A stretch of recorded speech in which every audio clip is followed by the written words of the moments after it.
यह जो क्लास रहने वाला है आपका क्लास 12th अध्याय तीसरा का दूसरा घंटी। इसमें हम लोग देखेंगे मानव प्रजनन के कौन कौन से गुण होते हैं, लैंगिक और द्वितीयक प्रजनन अंग जो होते हैं, लैंगिक प्रजनन अंग होते हैं, इनकी क्या परिभाषा है, इनके कुछ एग्जाम्पल्स देखेंगे। तो मानव प्रजनन के गुण और हम लोग यहाँ पर ना साथ साथ नोट्स भी करते जाएंगे।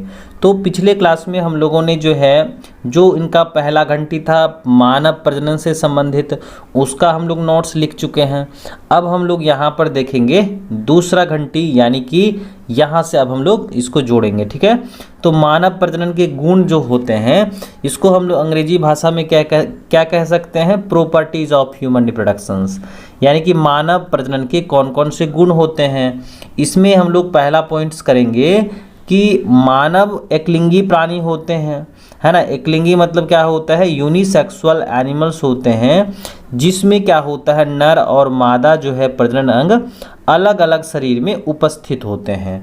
तो इसको हम लोग क्या कहते हैं, एकलिंगी प्राणी कहते हैं। अगर क्या होगा, एक ही शरीर होगा और दो अलग अलग प्रजनन अंग होंगे तो उसको क्या बोलेंगे हम लोग, द्विलिंगी कहेंगे। ठीक है, चलिए दूसरा हम लोग देखें।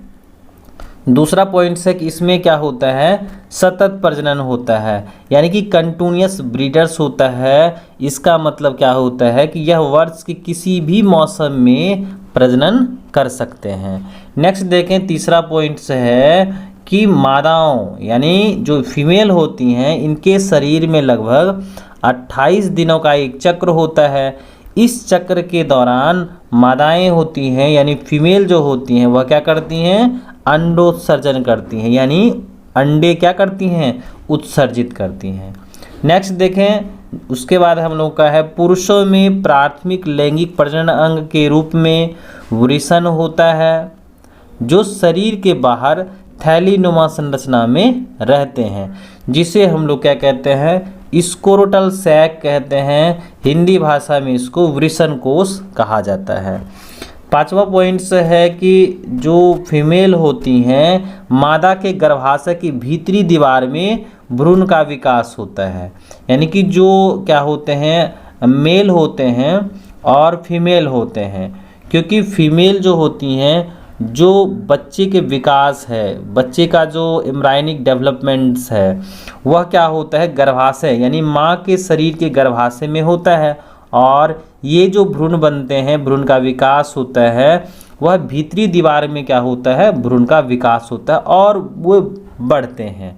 चलिए नेक्स्ट देखें, मनुष्य में लंबे समय तक क्या होता है, मातृ रक्षा होती है। इसको क्या कहते हैं हम लोग, पेरेंटल केयर कहते हैं, है ना, जो क्या होता है लंबे समय तक, लॉन्ग टाइम तक चलता है। नेक्स्ट अब हम लोग देखें टॉपिक्स है प्राथमिक लैंगिक प्रजनन अंग, इसको हम लोग कहते हैं प्राइमरी सेक्स ऑर्गन, है ना। तो प्राइमरी सेक्स ऑर्गन क्या होता है, पुरुषों और स्त्रियों में कौन कौन से प्राथमिक लैंगिक प्रजनन अंग होते हैं इसके बारे में हम लोग जानते हैं। इसे हम लोग गोनेड्स भी कहते हैं। क्या कहते हैं, गोनेड्स, यानी कि आप जो यहाँ पर देख रहे हैं प्राइमरी सेक्स ऑर्गन को हम लोग क्या कहते हैं, गोनेड के नाम से भी जानते हैं। यह हमारे शरीर के वे अंग होते हैं या हमारे शरीर के वे अंग जो युग्मक, है ना, जो क्या करते हैं युग्मक और साथ साथ क्या करते हैं हार्मोन्स बनाते हैं, उसे ही हम लोग क्या कहते हैं, प्राथमिक लैंगिक प्रजनन अंग कहते हैं।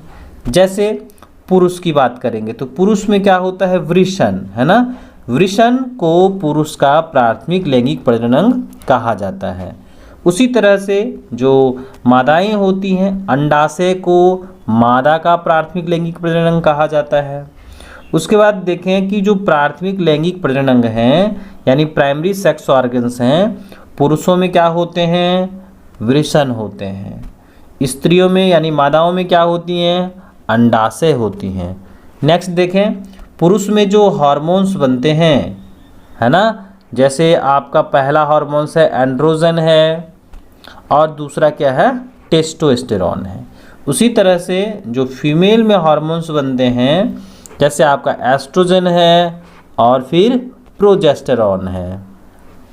नेक्स्ट देखें द्वितीयक लैंगिक प्रजनन अंग के बारे में, इसको हम लोग क्या कहते हैं, सेकेंडरी सेक्स ऑर्गन कहते हैं, यानी कि वे अंग जो प्रजनन कार्यों में क्या करते हैं, मदद करते हैं, है ना। प्रजनन कार्यों में मददगार अंग जो होते हैं वही क्या कहलाते हैं, द्वितीयक लैंगिक प्रजनन अंग कहलाते हैं।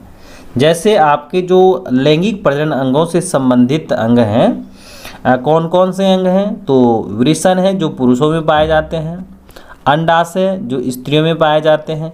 इनको छोड़ करके, है ना, प्रजनन की प्रक्रिया को जो सुगम बनाएंगे, जो मदद करेंगे, है ना, जैसे कुछ नलिकाएं हो गई, कुछ ग्रंथियां हो गई, बाह्य प्रजनन अंग हो गए, ये सभी के सभी क्या हैं, द्वितीयक लैंगिक प्रजनन अंग होते हैं।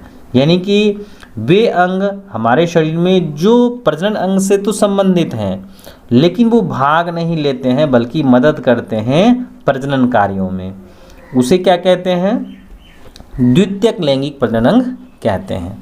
जैसे अगर देखें पुरुष के द्वितीयक लैंगिक प्रजनन अंग में वास डिफरेंसेस है, एपिडाइडमिस है, सेमिनल वेसिकल्स हैं, प्रोस्टेट ग्लैंड्स हैं और पेनिस यानी लिंग हैं।